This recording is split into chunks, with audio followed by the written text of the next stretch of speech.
Hello বন্ধুরা, তোমরা সবাই কেমন আছো? আশা করছি সকালে অনেক ভালো আছো। তো আজকে আমি তোমাদের সাথে এইরকম ডিজাইনের একটা টপ কুর্তি শেয়ার করব।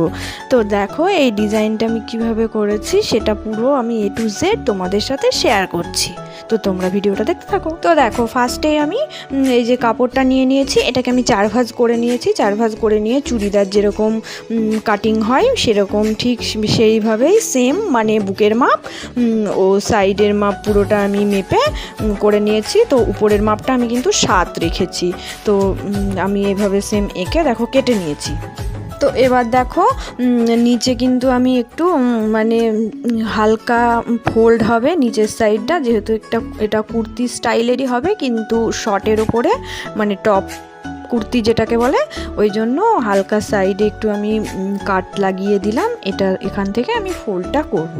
তো এবার আমি গলা কাটিংটা কিভাবে করবে সেটা দেখাচ্ছি। দেখো নর্মাল কুর্তি চুড়িদারে কিন্তু 2.5 গলা কাটতে হয়, 2.5-এর বেশি কাটলে কিন্তু গলাটা একটু বেরিয়ে যায়। তো এখানে আমি কিন্তু 3.25 গলাটা কাটবো আর নিচের দিকে আমি 5.5 নেব। তো এটা আমি হালকা রাউন্ড শেপে আঁকবো, এঁকে দেখো কেটে দেবো।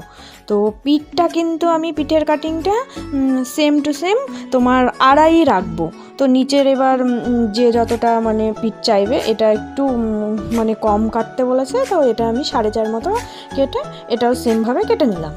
তো এবার দেখো ফার্স্টে আমি এই যে লম্বা পট্টি কেটেছি, এই পট্টিটা আমি সরু করে আগে সেলাই করে নিচ্ছি ফিতের জন্য।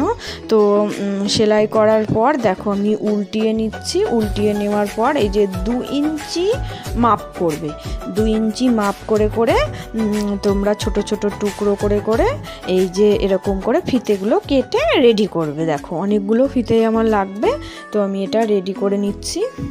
এবার কিন্তু গলা পট্টিটা আমি গলার সাথে বসিয়ে দেব। তো বসিয়ে দেওয়ার পর আগে উপর দিয়ে একটা চাপ সেলাই দিয়ে এটা সেট করে নেব। তো সেট করে নিয়ে এবার কাট লাগিয়ে আমি নখ দিয়ে সুন্দর করে চেপে গলাটাকে আমি সুন্দর করে ঠিক করে নেব আগে। তারপরে দেখো এবার কিন্তু আমি এই যে ছোট ছোট যে আমি কাটিং লাগিয়ে ফিতেগুলো করে রেখেছি, তো এই ফিতেগুলো কি করব দেখো পরপর সাজাবো, মানে সামান্য একটু গ্যাপ রাখার জন্য সাজাবো, কারণ এখান দিয়ে আমাকে ডিজাইন করতে হবে। তো এইভাবে দেখো আমি 1/2 ইঞ্চি ওপরে করে এটা দুমড়িয়ে উল্টিয়ে মানে ফিতেগুলো সেট করে নিচ্ছি। তো এবার আমি পিছনের পাটটাও করে নিচ্ছি সেমভাবে পট্টি লাগিয়ে। দেখো একদম যেভাবে গলা করি সেইভাবে পিঠটাও করে সেট করে রেডি করে নিলাম।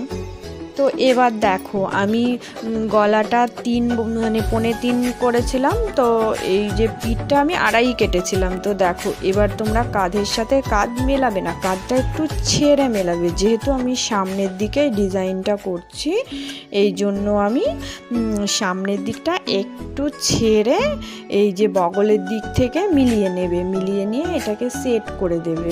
সেট করে দিয়ে উপর দিয়ে একটা চাপ সেলাই দিয়ে দেবে, তাহলে কিন্তু গলার ফিটনেসটা হয়ে গেল। তো এবার কিভাবে কি করবে সেটাও দেখাচ্ছি। এই কুর্তিটা কিন্তু আমাকে হাত কাটা করতে বলেছে, ওই জন্য আমি বাঁকা বাঁকা করে হাতের পট্টি কেটে নিয়েছি। এটা আমি উপর দিয়ে বিট দিয়ে দেবো, বিট দিয়ে দিলে খুব সুন্দর দেখতে লাগে। তো দেখো কিভাবে বিটটা সেলাই করছি। আগে উল্টো দিকে পট্টিটা জুড়ে নিচ্ছি, নিয়ে এইবার সোজা করে দেখো এইভাবে বিট দেবে, তাহলে হাতের পট্টি খুবই সুন্দর লাগে দেখতে।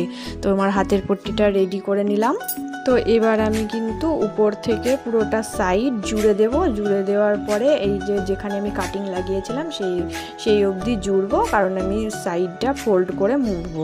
তো সাইডটাও কিভাবে মুড়ছি সেটাও আমি তোমাদেরকে দেখাচ্ছি। তো দেখো চুড়িদারের সাইড কাটিং যেরকম হয় ঠিক সেম টু সেম সেইভাবে মুড়ছি, কারণ সাইডটা ফোল্ড না করলে ভালো লাগবে না, এই জন্য আমি সাইডটা এইভাবে করে রেডি করে নিলাম। তো এবার আমার পুরো কুর্তিটা কমপ্লিট হয়ে গেল। এবার আমি সামনের দিকে যে ডিজাইনটা করেছিলাম সেখানে আমি কিন্তু একটা একটা করে মতি বসাবো। তো মতিটা কিভাবে বসাচ্ছি দেখো, এই যে আমি ছোট ছোট ফিতে স্টাইল করেছিলাম, এর উপর দিয়ে মানে একটার পর একটা আমি হালকা হালকা গ্যাপ রেখেছিলাম যাতে একটা করে মতি পাস করানো যায়। তো এইভাবেই আমি একটা করে করে মূর্তি লাগিয়ে দেব। তো এইভাবে দেখো আমি পুরো ডিজাইনটা কমপ্লিট করলাম আর তোমাদের সাথে আমি শেয়ারও করলাম। তো তোমরা পুরোটা দেখে আমাকে জানাবে কেমন হয়েছে। আর আমার ডিজাইন কাটিং যদি তোমাদের ভালো লাগে তো তোমরা আমার চ্যানেলটা প্লিজ সবাই সাবস্ক্রাইব করে দিয়ে পাশে থেকো। সবাই অনেক অনেক ভালো থেকো।